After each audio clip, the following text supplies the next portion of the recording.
नमस्कार विद्यार्थी मित्रांनो. बघा, आज आपण आपल्या मराठीच्या पुस्तकामध्ये जी जगदीश खेबुडकर यांची एक कविता आपल्याला आहे, जिचं नाव आहे आकाशी झेप घेरे पाखरा. आणि या कवितेचे कवी आहेत कवी जगदीश खेबुडकर. आता जगदीश खेबुडकर म्हटलं की अतिशय प्रसिद्ध असे कवी आहेत, प्रसिद्ध असे साहित्यिक आहेत, प्रसिद्ध असे गीतकार आहेत, पटकथा त्यांनी लिहिलेल्या आहेत, अनेक चित्रपटांमध्ये त्यांनी संवाद लिहिलेले आहेत, त्यांनी अनेक अशा लघुकथा लिहिलेल्या आहेत, त्यांनी अनेक प्रकारची नाटकं लिहिली आहेत, त्याचबरोबर दूरदर्शनसाठी वेगवेगळ्या प्रकारच्या मालिकासुद्धा त्यांनी लिहिलेल्या आहेत. असं आणि त्यांचे शब्द कसे असतात, अगदी साधे सोपे सरळ अर्थ असतात, पण त्या शब्दांमध्ये गहन असा अर्थ दडलेला असतो. आणि त्यांच्या कवितांचा जर का आपण विचार केला तर त्यांच्या कवितांमध्ये सुद्धा अतिशय अशी नाद माधुर्य तिथं दिलेलं असतं. महाराष्ट्र शासनाच्या 11 वेळा त्यांना सन्मानित करण्यात आलेलं आहे. बघा, महाराष्ट्र शासनाने 11 वेळेला त्यांचा सन्मान केलेला आहे. त्याच्याशिवाय त्यांना गदिमा पुरस्कार मिळालेला आहे, त्याचबरोबर त्यांना कुसुमाग्रज साहित्य पुरस्कार मिळालेला आहे, त्याच्यानंतर जीवन गौरव पुरस्कार, अशा अनेक पुरस्कार जगदीश खेबुडकरांना मिळालेले आहेत. मराठी चित्रपटांमध्ये जगदीश खेबुडकर हे नाव अतिशय मानाने घेतलं जातं. विपुल अशी चित्रपट गीतं त्यांनी लिहिलेली आहेत मराठीसाठी.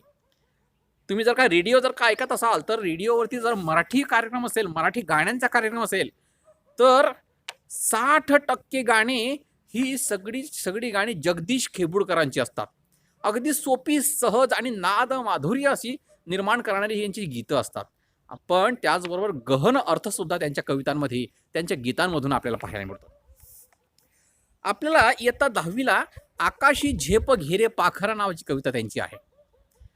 आता या कवितेमध्ये कवीने काय सांगितलं आहे, तर कवीने सुरक्षिततेचं, त्याचबरोबर परावलंबित्व जे आहे त्या परावलंबित्वाचं कवच काढून स्वकष्टाने त्याचे जगण्याचं महत्त्व अधोरेखित केलेलं आहे.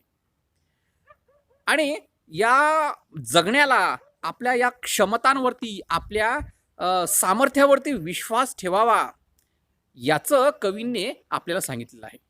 कवी पाखराच्या प्रतीकांमधून माणसाला स्वसामर्थ्याची ओळख करून देतात.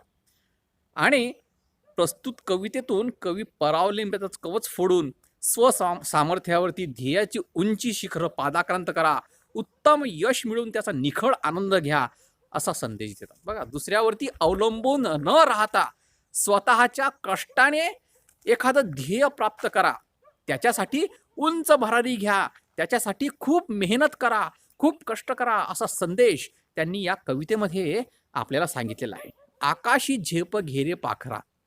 मला आता चित्रपटाचं नाव आठवत नाही, एक जुना मराठी चित्रपट आहे, त्या जुन्या मराठी चित्रपटामध्ये हे गीत आहे. आता मला त्याचं नेमकं त्याला चित्रपटाचं नाव आठवत नाहीये, तर आठवलं की तुम्हाला सांगेल की त्याच्यामध्ये हे भजन, ही कविता त्या चित्रपटामध्ये आहे, आकाशी झेप घेरे पाखरा. आणि हे जे गाणं आहे, हे गाणं जगदीश खेबुडकरांनी लिहिलेलं आहे आणि गायलं आहे सुधीर फडके यांनी. आता सुधीर फडके नाव म्हटलं की भावगीतांमधला राजा माणूस. मराठीमध्ये खूप छान छान गाणी सुधीर फडकेंनी लिहिलेली आहेत, म्हटलेली आहेत आणि संगीतबद्ध सुद्धा केलेली आहेत. एक मोठं नाव सुधीर फडके, जगदीश खेबुडकर अशी नावं ज्यावेळेस मराठी चित्रपट सृष्टीमध्ये येतात, तेव्हा हे जे गाणी आहेत, हे गाणे अजरामर होऊन जातात. त्यातलंच हे एक अजरामर गाणं आपल्यासमोर इयत्ता 10वीला आपल्याला दिलेलं आहे, आकाशी झेप घेरे पाखरा. आधी आपण कविता समजून घेऊया आणि नंतर या कवितेचं गाणं मी आपल्याला आपल्या यूट्यूबच्या आपल्या या चॅनलवरती मी रेकॉर्ड करून तुम्हाला इथं टाकेल, की जेणेकरून मग तुम्हाला ते गाण्यांचा अर्थसुद्धा समजेल, त्याची चाल कशी होती आणि नाद माधुर्य म्हणजे काय हेही तुम्हाला समजेल. म्हणून आधी आपण कविता समजून घेऊया आणि कविता समजून घेतल्यानंतर की आपण नंतर ते गाणंसुद्धा, त्या कवितेचं गाणं कसं आहे ते गाणंसुद्धा आपण समजून घेऊया आणि ते कसं आहे ते रेकॉर्ड करून मी तुम्हाला ऐकवेल. चला आधी आपण कविता समजून घ्या. आकाशी झेप घेरे पाखरा, सोडी सोन्याचा पिंजरा. बघा, पहिल्या 2 ओळीमध्येच या कवितेचा सारा सार आलेला आहे. आकाशी झेप घेरे पाखरा. बघा, पाखराचं वैशिष्ट्य काय असतं? आकाशामध्ये उंच भरारी घेणं हे या पाखराचं वैशिष्ट्य आहे. आणि या पाखराने काय केलंय? तर त्या पिंजऱ्यामध्ये ते पाखरू बसलेले तो पक्षी त्या पिंजऱ्यामध्ये अडकलेला आहे. जरी तो पिंजरा सोन्याचा असेल तरीही तो परावलंबित्वाचं ते प्रतीक आहे. म्हणून कवी काय सांगतो की आकाशी झेप घे. सोन्याचा पिंजरा, जरी तो सोन्याचा असेल पिंजरा, पण तो पिंजरा आहे. तो तुझं परावलंबित्व, तुझं स्वातंत्र्य जखडून ठेवणारा तो भाग आहे, जरी तो सोन्याचा आहे. मग आपण काय म्हणतो, सोनं तर मौल्यवान धातू आहे, पण जरी तो पिंजरा आहे त्याला महत्व आहे. तो सोन्याचा असो का कशाचा असो. म्हणून तो पिंजरा सोड आणि आकाशात उंच भरारी घे, असं कवी म्हणतात. बघा आता त्या पिंजऱ्यामध्ये त्याला काय काय मिळतंय त्या पक्ष्याला. तुझ भवती वैभव माया, फळ रसाळ मिळते खाया. बघा, पिंजऱ्यामध्ये तुला सर्व प्रकारचे वैभव आहे. बघा, त्या पिंजऱ्यामध्ये छोटासा झोका आहे, पाण्याची वाटी आहे, सगळे सोयी सुविधा तुझ्या त्या पिंजऱ्यामध्ये आहेत.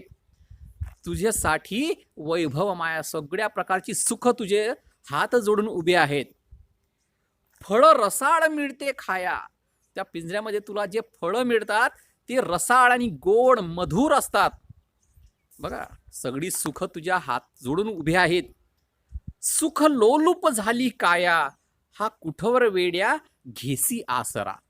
सुख लोलूप झाली. बघा, तुमचं जे शरीर आहे, काया म्हणजे शरीर, तुझं जे शरीर आहे ते सुख लोलूप झालंय. म्हणजे काय, तर सुखाची त्याला सवय पडलेली आहे. सुखासीनतेवरती तुझं शरीर आता आधारित आलेलं आहे. तुला कष्ट करण्याची गरज नाही, तुला सगळं आयतं मिळतंय, फळ रसाळ मिळतंय चाखायला. म्हणून तुझी जी काया आहे, तुझं जे शरीर आहे ते सुख लोलूप झालेलं आहे. हा कुठवर वेड्या घेसी आसरा. या पिंजऱ्याचा तू कुठवर आसरा घेसी. हे सगळं सुख तुला मिळतंय, पण जे मुख्य सुख आहे आकाशात गगन भरारी घेण्याचं, तेच तुला मिळत नाहीये. म्हणून काय कर, या सोन्याच्या पिंजऱ्याचा त्याग कर आणि उंच आभाळात भरारी घे. पुढच्या कडव्यामध्ये जगदीश खेबुडकर म्हणतात, तुझं पंख दिले देवाने, कर विहार सामर्थ्याने. या पक्षाला काय दिलं देवाने? पंख दिलेत. कशासाठी दिलेत? तर आकाशात उंच उडण्यासाठी दिलेले आहेत. आणि हा पक्षी मात्र कुठे अडकून पडलेला आहे? तर त्या सोन्याच्या पिंजऱ्यामध्ये अडकून पडलेला आहे. म्हणून कवी म्हणतो की तुला पंख दिले देवाने, कर विहार सामर्थ्याने. सामर्थ्याने त्या पंखांचा वापर कर आणि आकाशामध्ये भरारी घे. दरी डोंगर हिरवी राने, जा ओलांडून या सरिता सागरा. मग या पंखांचा वापर करून काय कर, दरी डोंगर हिरवी राने, दऱ्यांमधून, डोंगरांमधून, हिरव्या रानांमधून सगळीकडे उडत जा. आणि काय कर, जा ओलांडून या सरिता सागरा. सरिता म्हणजे नदी आणि सागर म्हणजे सागर, महासागर. या सगळीकडे तो फिरून ये. या डोंगरामध्ये जा, दऱ्यांमधून फिर, सागरांमधून फिर, हिरव्या गवतांवरून फिर, नद्यांवरून फिर. सगळीकडे तू सामर्थ्याने विहार करू शकतोस.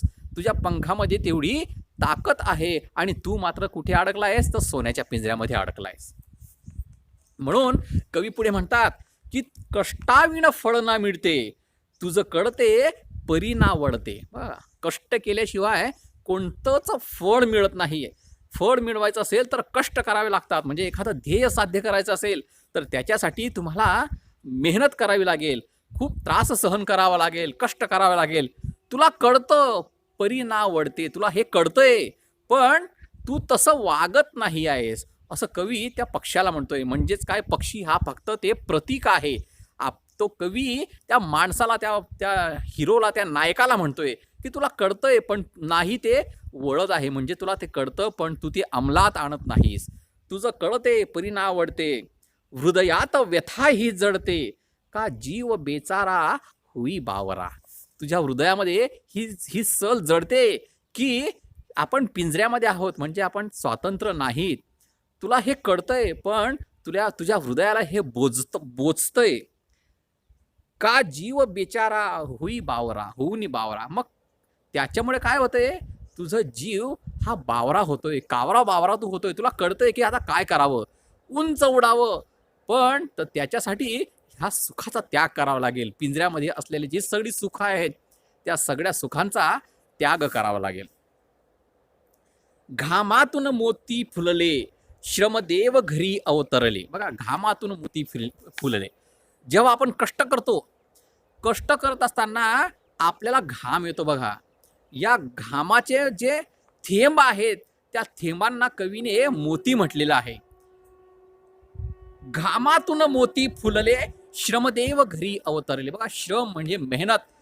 या घामाचे मोती जेव्हा तुमच्या अंगावरती दिसतात, त्यावेळेस श्रमदेव तुमच्या घरी अवतरतात. घर प्रसन्नतेने नटले, हा योग जीवनी आला साजरा. जेव्हा तू कष्ट करशील, ज्यावेळेस तू कष्ट करशील, त्यावेळेस काय होईल? घामाने तुझं अंग भरेल, पण ते घाम म्हणजे मोती आहेत आणि श्रमदेव तुझ्या घरी आलेले आहेत. तू श्रम करून थकून ज्यावेळेस घरी येणार, त्यावेळेस ते घर प्रसन्नतेने नटून जाणार.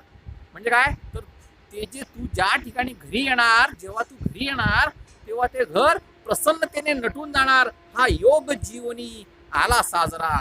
आणि असा हा योग जुळून आला की तुझं जीवन सफल होईल, तुझं जीवन सुंदर होईल.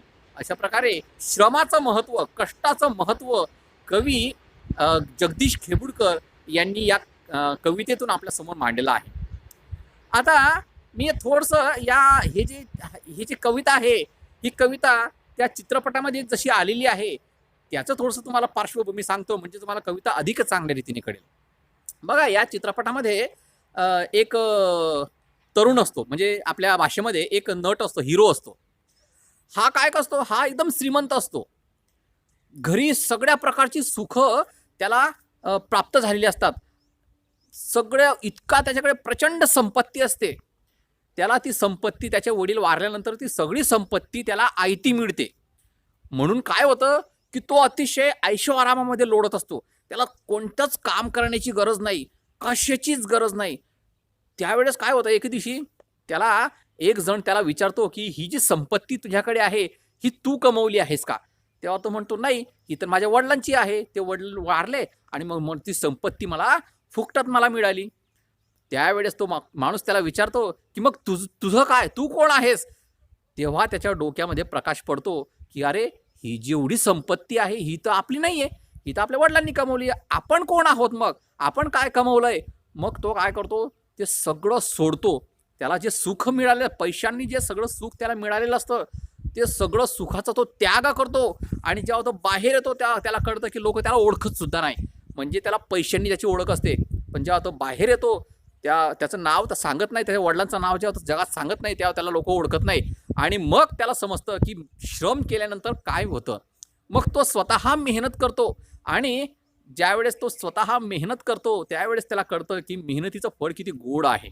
श्रम केल्यानंतर किती आनंद मिळतो हे तेव्हा कळतं. अशा प्रकारची कथा त्या चित्रपटामध्ये आलेली आहे. आणि हे गीत जगदीश खेबुडकरांनी तिथं टाकलेलं होतं. पण आपल्याला इयत्ता 10वीला ही कविता आलेली आहे आणि या कवितेमधून आपल्याला श्रमाचं महत्त्व कवी जगदीश खेबुडकर यांनी सांगितलेलं आहे की श्रम केल्याने काय होतं. मग श्रम केल्याने काय होतं बघा, आकाशी. मग त्यांनी हे समजून देण्यासाठी प्रतीकं वापरलेली आहेत. पक्षाचं प्रतीक घेतलेलं आहे की पक्षाच्या माध्यमातून आपल्याला सांगितलंय, डायरेक्ट सांगितलं नाहीये. तर पक्षी कसा आहे, तर पक्षी हे आकाशात उंच झेप घेतो, पण त्याला कशामध्ये ठेवलंय? सोन्याच्या पिंजऱ्यात. त्या पक्षाला सांगतोय कवी की तू या सोन्याच्या पिंजऱ्याचा त्याग कर आणि उंच आभाळात उड.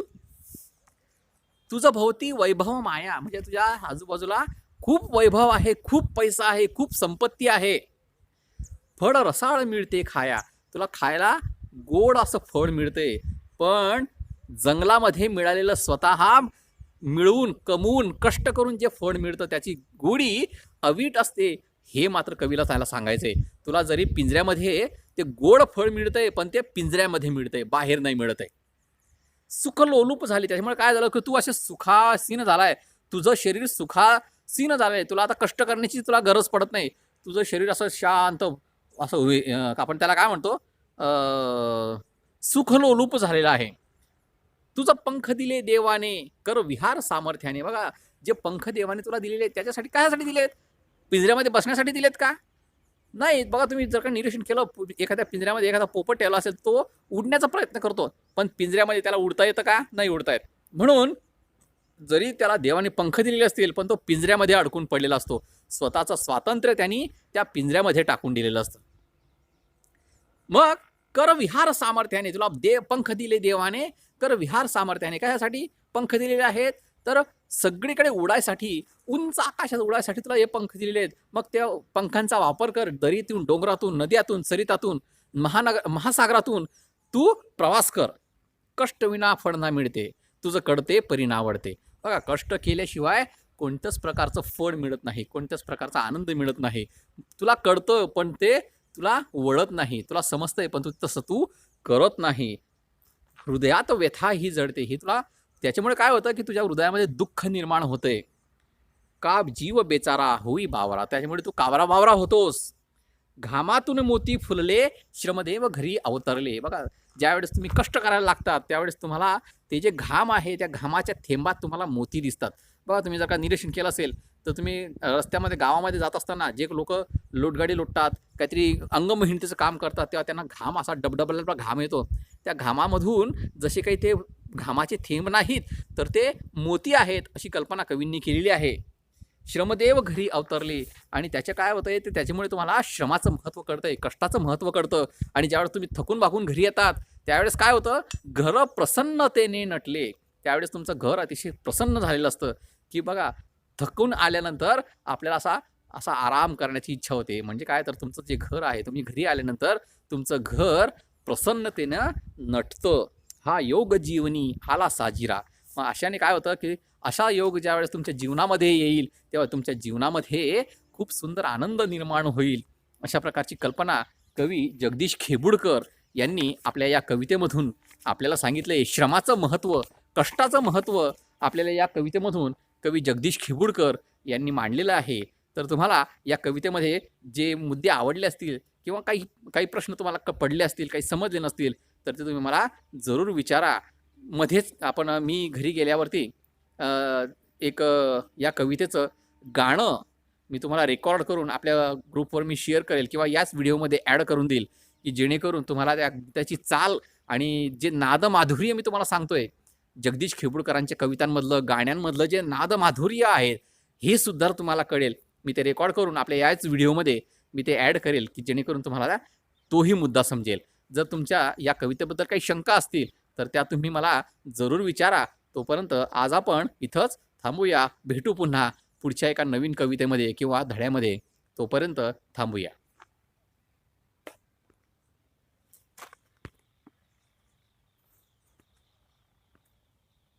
सर